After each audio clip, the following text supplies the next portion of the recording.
చెప్తా చెప్తా అని వివరించాలి కదా, తప్పేమున్నదో చెప్తా నేను. అధ్యక్ష, హామీలకు సంబంధించిన విధి విధానాలను రూపొందించే పని ఇంకా కొనసాగుతున్నందున, అంటే ఈ పేరుతోని ఈ రైడర్తోని, బడ్జెట్లో పెట్టిన ఈ రైడర్తోని దీన్ని కాలయాపన చేయడానికే కాంగ్రెస్ ప్రభుత్వం ప్రయత్నం చేస్తున్నది. నాకు తెలిసి వచ్చే 6 మాసాలలో కూడా కాంగ్రెస్ ప్రభుత్వము ఈ హామీలను నెరవేర్చే పరిస్థితి లేదు అని చెప్పి నేను ఈ సందర్భంగా తెలియజేస్తున్నాను. కావాలనే లోక్సభ ఎన్నికల కొరకు ఆగి ఎలక్షన్ కోడ్ రాగానే కోడ్ వచ్చింది మేమేం చేయలేకపోతున్నామని చేతులు ఎత్తేసడానికే ఈ ప్రతిపాదన అని చెప్పి నేను ఈ సందర్భంగా తెలియజేస్తున్నాను. గౌరవ సీనియర్ శాసనసభ్యులు బడ్జెట్లో 13వ పేజీలో చెప్పిన ఈ బడ్జెట్లో ఈ పథకాల అమలుకు 53,196 కోట్ల రూపాయలు ప్రతిపాదించడం జరిగింది. సార్, మీరు చెప్పినట్టే ఇది ప్రాథమిక అంచనా ప్రకారమే చేయడం జరిగిందని ప్రభుత్వ పరంగా మా ఫైనాన్స్ మినిస్టర్ గారు చెప్పారు. సార్, ఏదైనా పాలసీ నిర్ణయం తీసుకునే ముందు విధి విధానాలు చేయాల్సిన ధర్మం ప్రభుత్వం పైన ఉంటుందా ఉండదా? సార్, వారు కూడా సీనియర్ మంత్రిగా పనిచేసిండ్రు. విధి విధానాలకు సంబంధించి 100 రోజులు కూడా సమయం ఇవ్వలే అధ్యక్ష. 3వ రోజే మేము 7వ తారీఖు నాడు ప్రభుత్వాన్ని ఏర్పాటు చేస్తే 10వ తారీఖు నాడు హామీలు ఎందుకు మొదలు పెట్టలేదని అడిగిన టీఆర్ఎస్ పార్టీ వారికి నైతిక హక్కు ఉంది అధ్యక్ష. 10 సంవత్సరాలు గడిచినప్పటికీ మా సోదరుడు సత్యనారాయణ గారు అదే చెప్పడానికి ప్రయత్నం చేస్తారు. నేను కోరుతా ఉన్నాను అధ్యక్ష, మాకు చిత్తశుద్ధి ఉంది. మేమిచ్చిన హామీలు కానీ ప్రతి ఒక్కటిని కూడా అమలు చేయాలని చిత్తశుద్ధితో పనిచేస్తూ ఉన్నాం. ప్రజలకు అర్థమవుతా ఉంది. ఈ సందర్భంలో 100 రోజులు కంప్లీట్ కాలే. వారు ఏమనుకుంటున్నారంటే వీరు ఎట్టి పరిస్థితుల్లో ఈ హామీలు అమలు చేయొద్దు అని వారికి అభిప్రాయం ఉంది. వారి అభిప్రాయం ఉంది. ప్రజలకు ఏది చేయొద్దు ఈ ప్రభుత్వం అని ఉంది. కనాలో డబ్బులు లేనట్టి పరిస్థితి వారు తీసుకొచ్చినప్పటికీ ఈరోజు మేము చెప్తా ఉన్నాం, ఆర్థిక క్రమశిక్షణ తీసుకొచ్చి ప్రతి ఒక్క హామీని అమలు చేస్తాం. మేము ఏదో ఎన్నికలు వస్తున్నాయని కాదు, ఎన్నికల రాకముందే డిసెంబర్ మాసంలోనే 13 అంశాల్లో 2 ప్రధానమైన హామీలను నిలబెట్టుకున్నాం. ఇంకా 2 హామీలను కూడా మొన్న గవర్నర్ గారి స్పీచ్ ముఖ్యమంత్రి గారు స్పష్టంగా చెప్పడం జరిగింది. ఈ రోజు నుంచి మేము ఈ 2 హామీలను కూడా చేస్తా ఉన్నాం.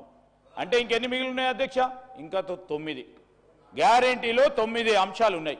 ఆ 9 అంశాలను విధి విధానాలను కూడా తయారు చేయాల్సిన ప్రధానమైన బాధ్యత ప్రభుత్వ పరంగా ఉంటుంది అధ్యక్ష. వారికి కూడా తెలుసు. కానీ ఈరోజు రాష్ట్ర ప్రజలకు భయభ్రాంతులను చేయాలి, ఈరోజు అనుమానాలు సృష్టించాలి అనే ఒక దృక్పథంతో పోతా ఉన్న సందర్భంలో మేము చెప్తా ఉన్నాం రాష్ట్ర ప్రజలకి, మేము ఖచ్చితంగా మేము ఇచ్చిన 6 గ్యారెంటీలతో పాటు ఇంకా మేనిఫెస్టోలో చెప్పిన ప్రతి ఒక్క అంశాన్ని ఒక ప్రణాళికాబద్ధంగా తప్పకుండా అమలు చేస్తాం. ఎవరికి అపోహలు వద్దని ప్రత్యేకంగా టీఆర్ఎస్ పార్టీకి సంబంధించిన మా గౌరవ శాసనసభ్యులకు అపోహలు ఉండొద్దని మేము కోరుతా ఉన్నాం. శ్రీహరి గారు,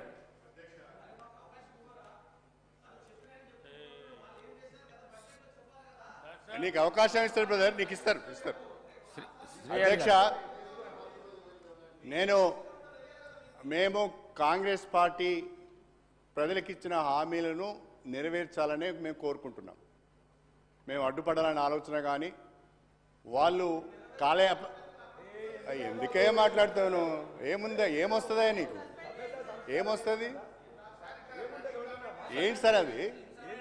నువ్వు ఫస్ట్ మొదటిసారి అసెంబ్లీకి వచ్చారు, నేర్చుకోండి. ఎందుకు తొందరపడుతున్నారు? అక్కడ మాట్లాడు నాతో మాట్లాడు.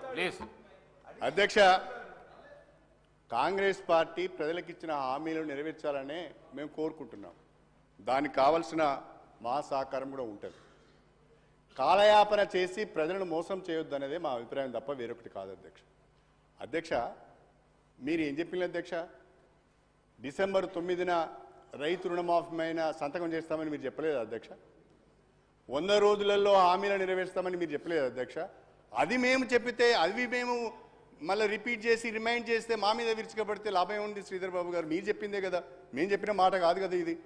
కాబట్టి చెప్పిన మాటకు కట్టుబడి లేరు, నిలబెట్టుకోలేదని మేము రిమైండ్ చేసి ప్రజల పక్షాన రిమైండ్ చేసే ప్రయత్నం చేస్తున్నాం. అధ్యక్ష, ఈ 6 హామీలకు కూడా ఈ 6 హామీలకు నేను ప్రాథమిక అంచనా వేస్తే ఈ 6 గ్యారంటీలకు ప్రాథమిక అంచనా వేస్తే 1,36,000 కోట్లు అవుతుంది శ్రీధర్ బాబు గారు. సంవత్సరానికి 1,36,000 కోట్ల రూపాయలు అవుతున్నాయి. ఆ 1,36,000 కోట్లు 6 గ్యారంటీలకే. ఇంకా అందులో రైతు రుణమాఫీ లేదు, అందులో డిక్లరేషన్స్ లేవు, అందులో డాక్టర్ బిఆర్ అంబేద్కర్ అభయహస్తం లేదు, యువ వికాసం లేదు, అన్నీ ఇంకా చాలా ఉన్నాయి. అవి కాకనే ఈ 6 గ్యారంటీలకు 13 హామీలకు 1,36,000 కోట్లు కావాలి. అధ్యక్ష,